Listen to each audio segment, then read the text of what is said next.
अस्सलाम वालेकुम, मेरा नाम मोहम्मद अनान है और आज का जो हमारा टॉपिक है वो है ग्लाइकोलिसिस। ग्लाइकोलिसिस के 10 स्टेप्स होते हैं और इसको ना हम दो फेजेज़ में डिवाइड करते हैं। पहला जो होता है ना फेज़, उसको हम क्या कहते हैं, एनर्जी इन्वेस्टमेंट फ़ेज़। और दूसरा फेज़ होता है एनर्जी जनरेशन फ़ेज़। टोटल ना कितने स्टेप्स होते हैं ग्लाइकोलिसिस में? 10 स्टेप्स होते हैं ग्लाइकोलिसिस में। जो पहले जो 5 स्टेप्स होते हैं ना, उनको हम क्या बोलते हैं, एनर्जी इन्वेस्टमेंट फ़ेज़ में होते हैं वो। क्योंकि ना उसमें एनर्जी ना यूज़ हो रही होती है, एनर्जी यूज़ हो रही होती है पहले के 5 स्टेप्स में। और आखिरी के जो 5 स्टेप्स हैं उसमें एनर्जी क्या हो रही होती है, रिलीज़ हो रही होती है, एनर्जी जनरेट हो रही होती है, एटीपी जनरेट हो रहे हैं। तो ग्लाइकोलिसिस टोटल 10 स्टेप का मेटाबॉलिक पाथवे है जिसमें दो फेजेज़ हैं। पहला जो फेज़ है उसको हम क्या कहते हैं, एनर्जी इन्वेस्टमेंट फेज़, क्योंकि पहले के जो 5 स्टेप्स हैं उनमें एनर्जी यूज़ हो रही होती है और आखिरी के 5 स्टेप में एनर्जी रिलीज़ हो रही होती है। तो पहले के जो 5 स्टेप हैं उनको हम क्या कहते हैं, एनर्जी इन्वेस्टमेंट फ़ेज़, और आखिरी के जो 5 स्टेप हैं उनको हम क्या कहते हैं, एनर्जी जनरेशन फ़ेज़। ठीक है। ग्लाइकोलिसिस जो होता है ना वो 10 स्टेप का मेटाबॉलिक पाथवे है और दो जो हैं वो फेजेज़ हैं, एनर्जी इन्वेस्टमेंट और एनर्जी जनरेशन फ़ेज़। अब ये जो आपको दिख रहा है ना, ये पूरी साइकिल दिख रही है, ये पूरा ना ग्लाइकोलिसिस का पाथवे है। इसमें जो येलो कलर से है ना, ये सारे एंजाइम्स हैं, और ये जो ब्लू कलर के हैं ये क्या है, रिएक्टेंट हैं और प्रोडक्ट हैं। ठीक है। और पहले जो है ना हम ये पूरा स्टेप्स हम गो थ्रू कर लेते हैं और फिर ना मैं आपको एक एक स्टेप जो है वो आराम से समझाऊंगा, और आराम से आप पूरी वीडियो देखिएगा, इंशाल्लाह आपको फ़ायदा होगा और आपको समझ आएगा इंशाल्लाह। हम ना डिस्कस करते हैं ग्लाइकोलिसिस के स्टेप्स को। पहले स्टेप पे आते हैं। पहले स्टेप में ना फॉस्फोराइलेशन हो रही है ग्लूकोज की। मैंने आपको पहले वाली वीडियो में भी बताया था कि जब भी फॉस्फोराइलेशन हो रही होती है तो क्या हो रहा होता है, एडिशन ऑफ फॉस्फेट ग्रुप हो रहा होता है। ग्लूकोज की फॉस्फोराइलेशन हो रही है मतलब ग्लूकोज में एक फॉस्फेट ग्रुप ऐड होगा। ग्लूकोज में फॉस्फेट ग्रुप कौन लेके आता है, एटीपी जो है ना वो अपना फॉस्फेट ग्रुप ग्लूकोज को देता है और ग्लूकोज क्या बन जाता है, ग्लूकोज 6 फॉस्फेट बन जाता है और एटीपी क्या बन जाता है, एडीपी बन जाता है। तो इसलिए यहाँ पे क्या हुआ, एनर्जी यूज़ हुई, एटीपी से एडीपी बन गया और ग्लूकोज से ग्लूकोज 6 फॉस्फेट बन गया, फॉस्फोराइलेशन हो गई। और एंजाइम कौन सा यूज़ हुआ, हेक्सोकाइनेज यूज़ हुआ। स्टेप 2 में जो ये ग्लूकोज 6 फॉस्फेट बना है, वो ग्लूकोज 6 फॉस्फेट जो है वो फ्रक्टोज 6 फॉस्फेट बन जाता है। वो कौन सा एंजाइम यूज़ होता है, phospho hexose isomerase. Isomerase use हो रहा है तो क्या हो रही है, आइसोमराइजेशन हो रही है ना। ग्लूकोज 6 फॉस्फेट और फ्रक्टोज 6 फॉस्फेट एक दूसरे के आइसोमर्स हैं। ठीक है, दोनों आइसोमर्स हैं, दोनों जो है वो आइसोमराइज हो गया और आइसोमराइजेशन के बाद फ्रक्टोज 6 फॉस्फेट बन गया। अब हम आते हैं स्टेप 3 पे। स्टेप 3 में ना, जैसे स्टेप 1 में फॉस्फोराइलेशन हो रही होती है, स्टेप 3 में भी फॉस्फोराइलेशन होती है। उसमें ग्लूकोज में एक फॉस्फेट ग्रुप ऐड होता है, इसमें फ्रक्टोज 6 फॉस्फेट में एक ग्रुप ऐड होता है फॉस्फेट का, एटीपी आता है और फिर वो एक फॉस्फेट ग्रुप फ्रक्टोज 6 फॉस्फेट को देकर चला जाता है और एटीपी बन जाता है। फ्रक्टोज 6 फॉस्फेट क्या बन जाता है, फ्रक्टोज 1,6 बिसफॉस्फेट बन जाता है। फिर से मैं बता देता हूँ, स्टेप 3 में फॉस्फोराइलेशन होती है, एडिशन ऑफ फॉस्फेट ग्रुप होता है, फ्रक्टोज 6 फॉस्फेट को एक फॉस्फेट ग्रुप मिल जाता है, एटीपी अपने एक फॉस्फेट ग्रुप फ्रक्टोज 6 फॉस्फेट को देता है और वो क्या बन जाता है, फ्रक्टोज 1,6 बिसफॉस्फेट। मतलब फ्रक्टोज 1,6 बिसफॉस्फेट में दो जगह फॉस्फेट ग्रुप है। ठीक है, और इसमें एंजाइम कौन सा यूज़ हो रहा है, फॉस्फोफ्रक्टोकाइनेज यूज़ हो रहा है। ठीक है। अब ये जो फ्रक्टोज 1,6 बिसफॉस्फेट है ना, वो स्टेप 4 में क्लीवेज हो जाती है उसकी, वो टूट जाता है दो कंपाउंड में। सही है। पहला जो कंपाउंड है उसको हम क्या कहते हैं, ग्लिसरैल्डिहाइड 3 फॉस्फेट, और दूसरा जो कंपाउंड है उसको हम क्या कहते हैं, डिहाइड्रो ऑक्सी एसीटोन फॉस्फेट। ठीक है। फ्रक्टोज 1,6 बिसफॉस्फेट जो है वो किस में टूट जाता है, ग्लिसरैल्डिहाइड 3 फॉस्फेट में और डिहाइड्रो ऑक्सी एसीटोन फॉस्फेट में। ठीक है। स्टेप 4 में एल्डोलेज एंजाइम की मदद से फ्रक्टोज 1,6 बिसफॉस्फेट 2 कंपाउंड में टूट जाता है, ग्लिसरैल्डिहाइड 3 phosphate dehydro oxy acetone phosphate में। ठीक है। अब हम आते हैं स्टेप 5 पर। ग्लिसरैल्डिहाइड 3 फॉस्फेट और डिहाइड्रो ऑक्सी एसीटोन फॉस्फेट जो है ना, वो स्टेप 4 के प्रोडक्ट्स थे। और ना देखो, फ्रक्टोज 1,6 बिसफॉस्फेट जो है ना वो टूटता है, उसकी क्लीवेज होती है और वो क्या बना देता है, वो ग्लिसरॉल्डिहाइड 3 फॉस्फेट और डिहाइड्रोक्सी एसीटोन फॉस्फेट बना देता है। ये दोनों क्या है, 3 कार्बन के कंपाउंड हैं। और फ्रक्टोज 1,6 बिसफॉस्फेट जो है वो क्या है, वो 6 कार्बन का कंपाउंड है। स्टेप 4 में 6 कार्बन का कंपाउंड 2 3 3 कार्बन के कंपाउंड में टूट गया। ठीक है, पहला जो प्रोडक्ट है वो है ग्लिसरॉल्डिहाइड 3 फॉस्फेट और दूसरा जो प्रोडक्ट है वो है डिहाइड्रो ऑक्सी एसीटोन फॉस्फेट। ये दोनों ना आइसोमर्स हैं। स्टेप 5 में ये हो रहा होता है कि हमें ना जो आगे ग्लाइकोलिसिस का पाथवे है उसमें हमें ग्लिसरॉल्डिहाइड 3 फॉस्फेट चाहिए। सही है, तो ये दोनों आइसोमर्स हैं।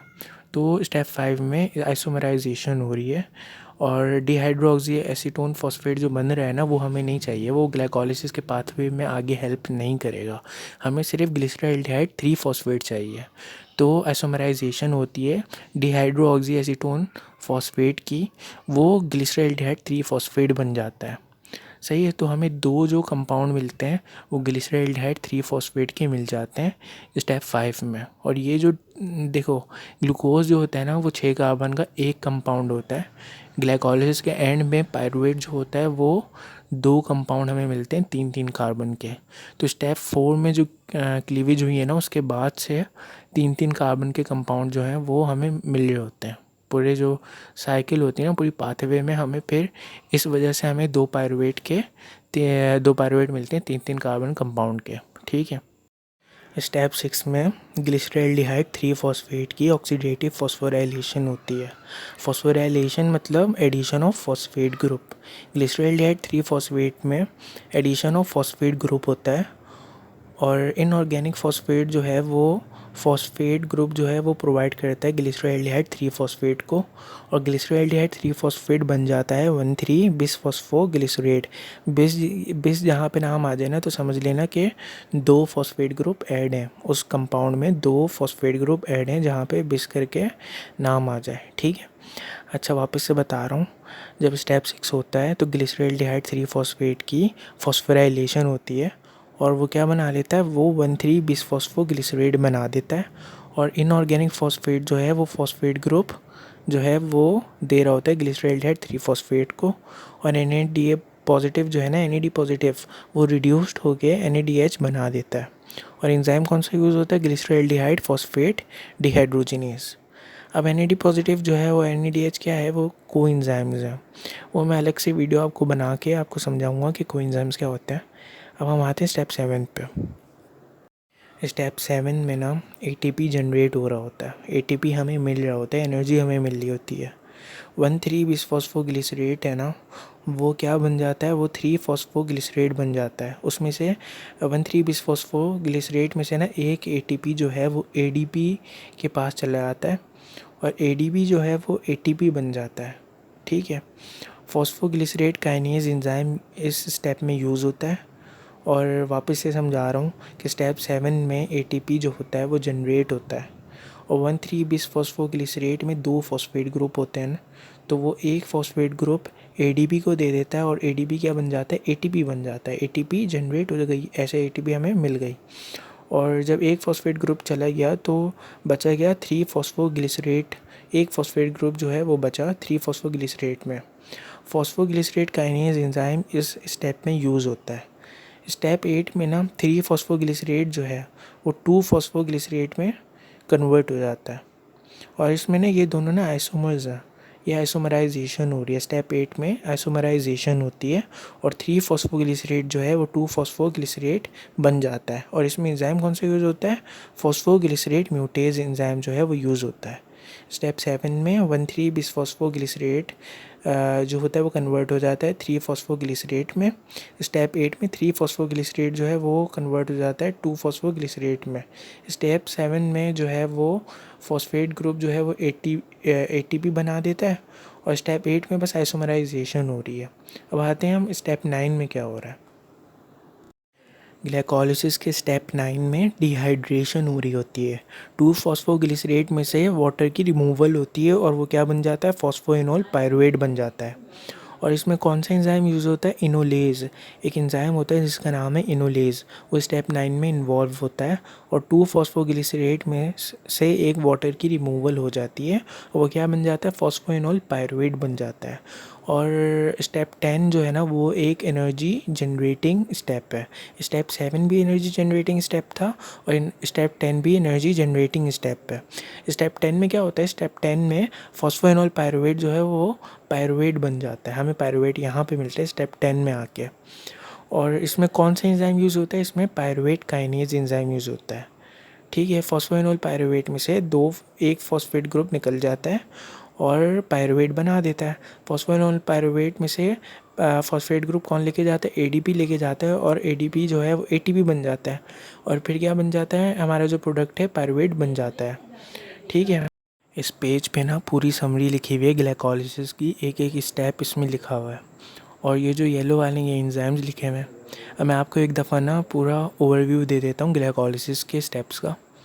पहला जो स्टेप है ना उसमें ग्लूकोज जो है वो ग्लूकोज 6 फॉस्फेट बन जाता है और फिर दूसरे स्टेप में ग्लूकोज 6 फॉस्फेट जो है वो आइसोमराइज होकर फ्रक्टोज 6 फॉस्फेट बन जाता है और फिर फ्रक्टोज 6 फॉस्फेट जो है वो क्या बन जाता है? Fructose 1,6 bis phosphate.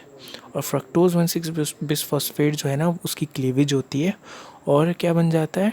Dehydro oxy acetone phosphate और ग्लिसरॉल्डिहाइड 3 फॉस्फेट। अब जो है ना वो पाथवे में हमें डिहाइड्रो ऑक्सी एसीटोन फॉस्फेट नहीं चाहिए, हमें चाहिए ग्लिसरॉल्डिहाइड 3 फॉस्फेट।